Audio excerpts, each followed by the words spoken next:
Well, okay, my friends, we have got some projects to get into this episode, but first of all, we gotta take care of some unfinished business. Today, we will crown a winner of the Elytra race course, but first of all, you may notice there's an anvil here, and there's none of them up the top. So, thanks to your comments, I learned that pistons don't actually push signs, but what they can do is retract when a sign is attached, and that's what would cause it to pop off. So the solution that I came up with was to simply push the piston we already had out of the way. So I went and made this modification. Also, that's really interesting. I guess I got lucky here because I sent up a pulse, not a continuous signal, which would actually leave the sign there. So when that retracts, that's when it breaks. This is one of those things I love about this game. There's always something to be learned, right? And I don't know if that will ever be useful, but now you know you can leave the sign attached to the arm of a piston. Now it was Jevin who fell for the trap, and he was streaming, and unfortunately, my idea that someone would be reading the pages of this book didn't work out as intended. I guess the other page is at the end, huh?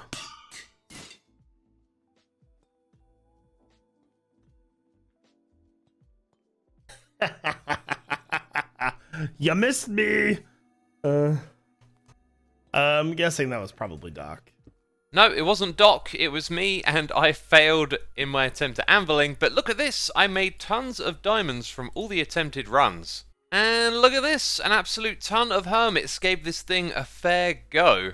And so it is Wells Knight himself returning to the server after some time, who is the victor. But there were also TCG tokens for this, so Jevin will receive a runners-up prize, as will Corrales as well. And so we will drop off this full shulker box of oxidized copper over at Wells Knight's base. For now though, I have one thing left to do, and that is to tear down this ugly and very temporary nether portal. With that taken care of, we can get to our projects. I've got two really exciting ones to work on this episode. And remember last time I got sick in the middle of an episode and I commented on how I've been playing on the server a lot? Well, I got tons and tons of stuff done because I was too sick to record, but I could happily play Hermitcraft all day long. Oh, okay, we got 4 hoglins here. Let's just go right over the top of you. This, my friends, is the way out to our Guardian farm, the one that we used to get Skulk. However, you may recall I was building a second farm. So, 1 monument, 2 farms, it is the Xisuma Void way, and just over there in the distance is the second one that I built, and you can see that it's kind of crazy looking. Yes, I am teasing you. I am warming you up for the redstone you're about to see. It started with me goofing around trying to come up with a faster stone generator, right? A way to push multiple stone generators into a single column, because this is where the Guardians are going to land and convert it into Skulk. I was quickly learning though that my ideas were not very good, and ended up surmising that we need something like this, where we have multiple stone generators as close as they can be together, and then some pistons that can push all of these into a single column. But pretty quickly I learned I had no idea what I was doing. So that's when I got my redstoning buddy Cybot on the case, who took up the challenge and came up with this contraption. You may be thinking, X, that's not stone, that's terracotta. This is just simply a way to diagnose which blocks are actually being pushed out, because otherwise they will all look the same. Anyways, this masterpiece of a redstone contraption does something that I don't think there's much of a demand for in this game, which is to take the regular generation of stone blocks and sort of push them into a single line, which can be destroyed really quickly. So when we try to do things different in this game, we can eventually come up with contraptions that you would otherwise never see. And so we couldn't have just one of these stone generators, but we've got 2 of them, both pushing into the middle, and this is the spot where the Guardians fall down.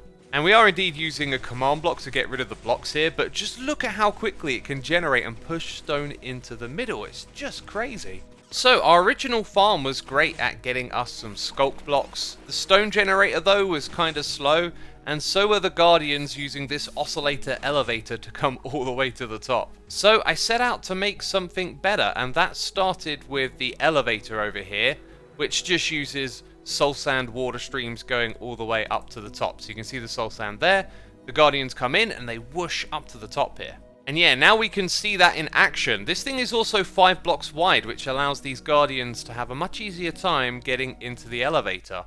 And things are easier up the top too. We just have a direct water stream coming across and then dropping them down on top of our farm.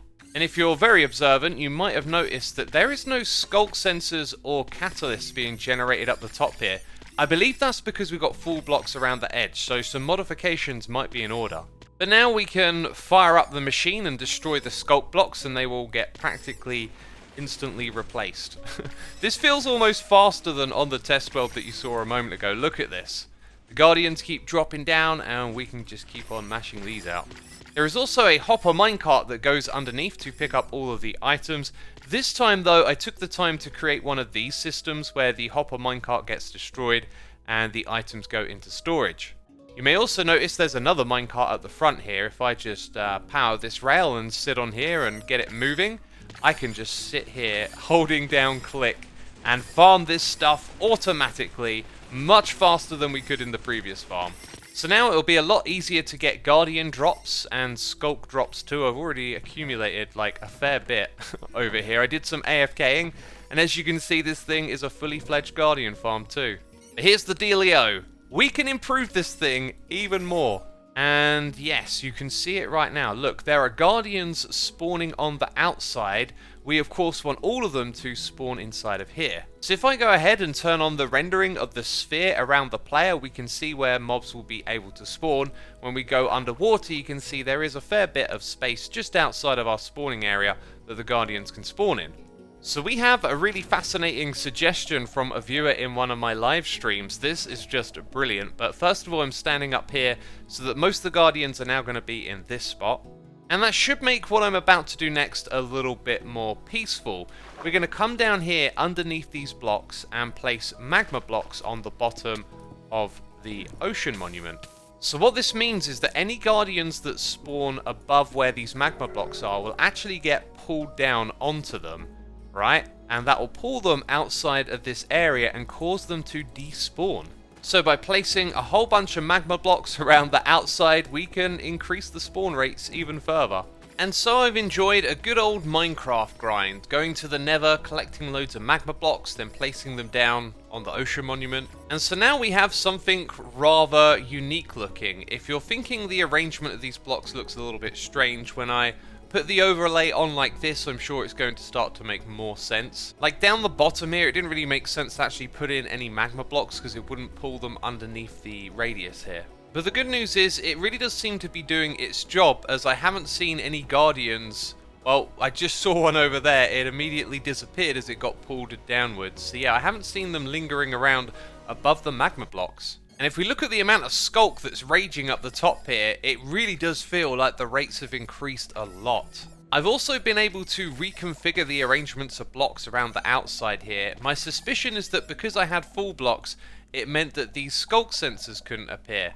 So now I've replaced them with some stairs and then slabs, and look at this, we've got some skulk sensors generating. There's probably a way to lay the blocks out here even better so you can get more of these sensors. That might be a reason to come back to this project in the future, but for now, I'm really happy with all of these upgrades. So there you go, we have successfully built another kick-ass Skulk Guardian farm, this one obviously going to the next level, and this project was just an amazing amount of fun, and now we've got a great supply of Guardian drops and Skulk ones too.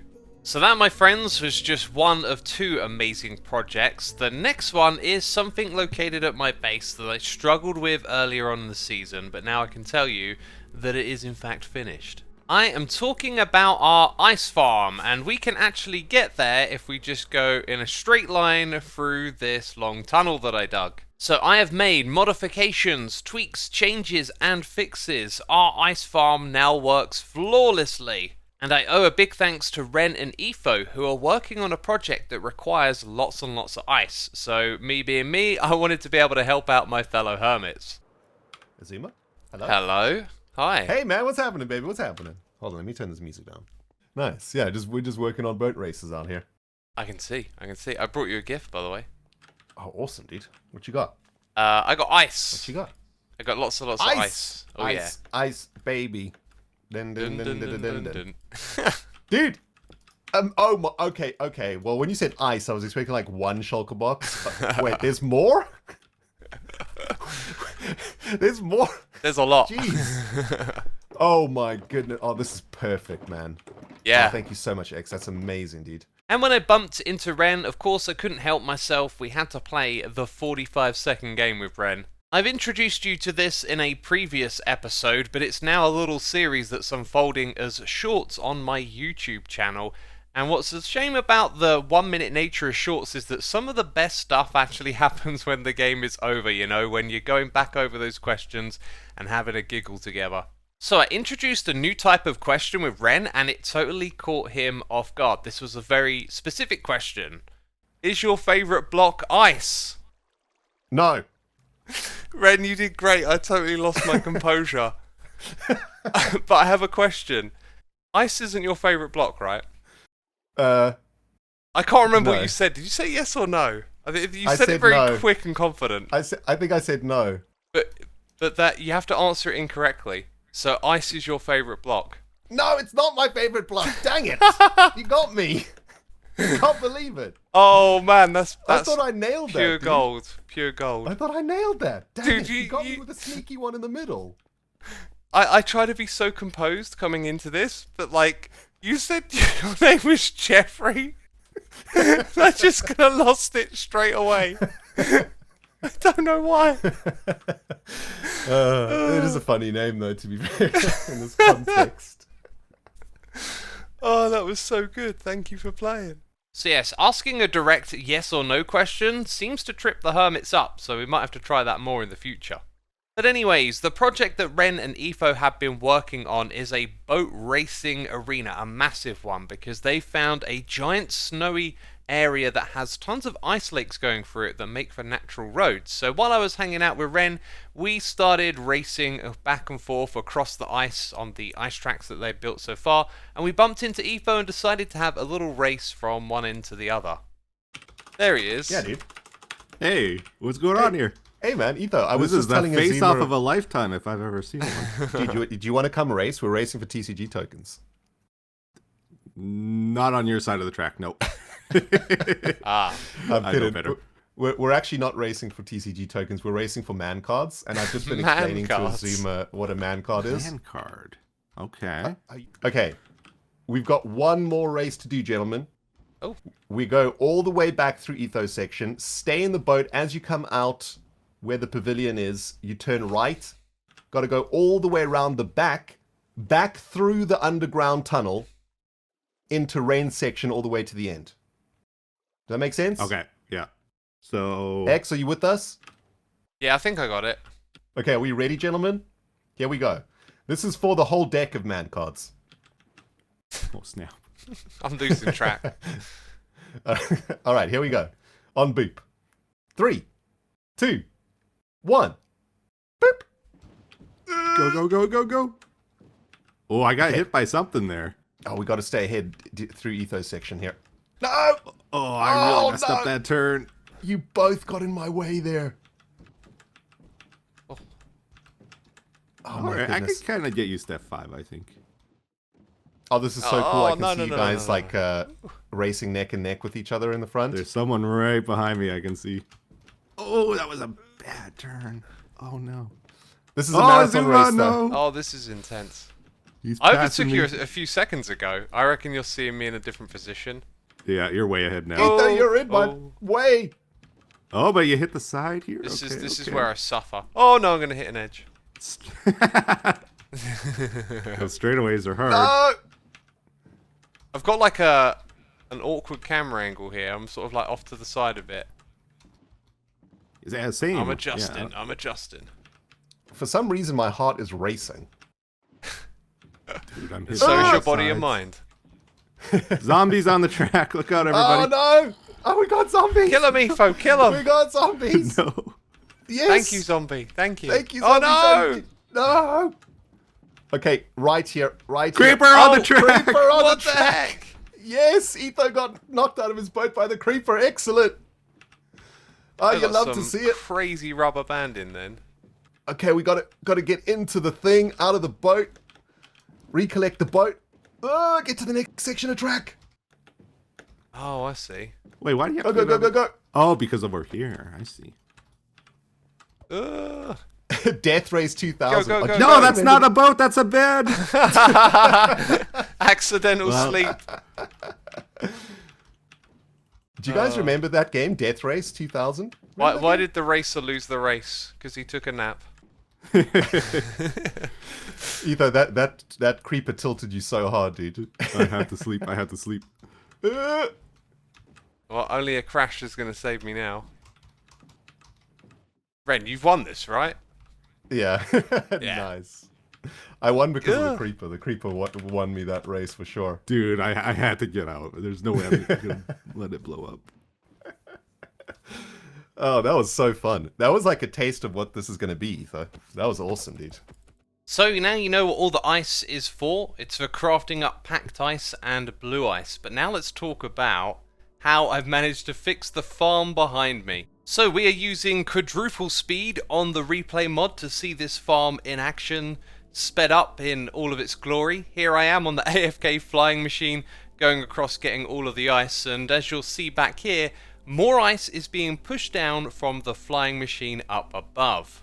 It's the same concept as before, except this time the flying machine up above has been moved by around 10 or 11 blocks, and this means the furthest that it can push ice is where you're seeing it appear right here. This solves the problem of some of the ice not being harvested, which can happen, let's say, if a player logs in and some chunks get loaded and the server sort of lags for a moment. You end up with ice below where the player is harvesting, and eventually that can get pushed into the water streams. And then there's all of this fanciful redstone back here as well, which I had to redesign. It now works flawlessly and as intended, and that means that I can just sit on this flying machine for hours on end getting tons and tons of ice. So the farm is much more reliable now. The way that you get to it though is kind of by walking through the middle of the redstone. Maybe one day I'll be able to tie that up, but now you can get to the flying machine nice and easy, and when you hit this lamp you're going to turn the farm on. The first thing it's going to do is activate these two observers. So above them it will create a pulse with this observer, and this redstone block will turn on the flying machine all the way at the top. There is also a lever here that can do the same thing too. In case the player isn't able to AFK, they can actually just come up to this top area and mine all of the ice that's been stored here manually, and then when you're done you can leave the flying machine up top running, but not the one down the bottom. So this other pulse that gets created activates a clock up the top here, which activates our repair mechanism. So inside of here there would be experience bottles, which is why I now have a shulker box full of some, because I've been trading with Corrales' villagers. And those go into the dispenser right here. So before you get started, it makes sure that your pick is going to be repaired for the run. And so once this clock here activating that dispenser has done its thing, it sends a signal down below that sets off the flying machine. So you go all the way to the end and then you come back, and when you do that, this little circuit here essentially detects that you've arrived back and creates another pulse that goes back up the top here. And it means that more of those XP bottles get dispensed to repair your pick, and then after it's done that it sends another signal out again. And it dispenses enough of these bottles each time to fully repair your pick, which is amazing. And you'll be standing in front of this switch here, so you can hit this thing again to turn the farm off, and then the flying machine won't go out again. And that, my friends, is what I originally had planned for this project, and I struggled so much with it last time I gave up on it, and then I had a new motivation to get back into this thing, and I thought through all of the problems and knuckled them out, and now it works. The only problem is, it's currently a bit of an eyesore, right? Just floating over here in the background looking particularly odd. So I downloaded a copy of the Hermitcraft world, put it into single player, and got to work on creating a building structure to house our ice farm. You'll notice it is very plain because it is all built out of stone blocks. I thought that would be a great canvas to put other materials onto it, but it ended up looking pretty darn good just as stone alone. So we got some big thick support pillars with some arches, all of that looking fantastic. Up the top here it's a bit odd because things have to be disconnected for the flying machine to make its way across, but we have these large stone panels and then these sort of like hooks going over the top that the flying machine up top can actually fly all the way through. On the opposite side, the structure looks as follows. I think it's a little bit better on this side, but both of them look really good. And then all the way at the end here, you'll notice that I've actually sort of sealed in where all of the redstone is. So this thing just like pushes itself out the side of the mountain. Now originally I wanted to go with this aesthetic right here and create something that complemented it in the background, but the stone looks so good, so our next experiments are to create a world edit selection of all of this and start to replace some of the stone materials with different materials to see what we can come up with. So this is all basic stuff to get a sense of the colour. We got prismarine right there, then I tried granite with packed mud and bricks for something red. This is deep slate, and then we went a little bit darker with some blackstone, and that is just way too much of a contrast. Then we have the stripped warped wood, dark prismarine, both of those being green, and then the third green one I tried with the oxidized copper blocks, which we have loads of. And then I went back to the stone again with andesite and light grey wool, but this one really caught my eye. It's bone blocks, white wool, and calcite. So stone would be the safe bet, but I think going with something a little bit more bold, ambitious, like all of those white blocks that you saw a moment ago, would be the way to go. We have got to try and go to the next level, and there's actually lots of cues and building tips that we can take from what B-Dubs has created over here. So in the next episode, we'll do like a rundown of how to use brushes with World Edit and take the build that you saw a moment ago and really try and dial it up to the next level. For now though, I'm going to be spending some time getting more ice using our new farm, and I also probably need to build like a shulker box loader over here, since this thing absolutely pumps out the ice. So yeah, I hope you enjoyed today's episode. We have 2 major new projects up and running, and in the next one we'll be giving this thing some real treatment with some building. Anyway, that's it from me. Thanks for watching, and I'll see you in the next one. Bye bye.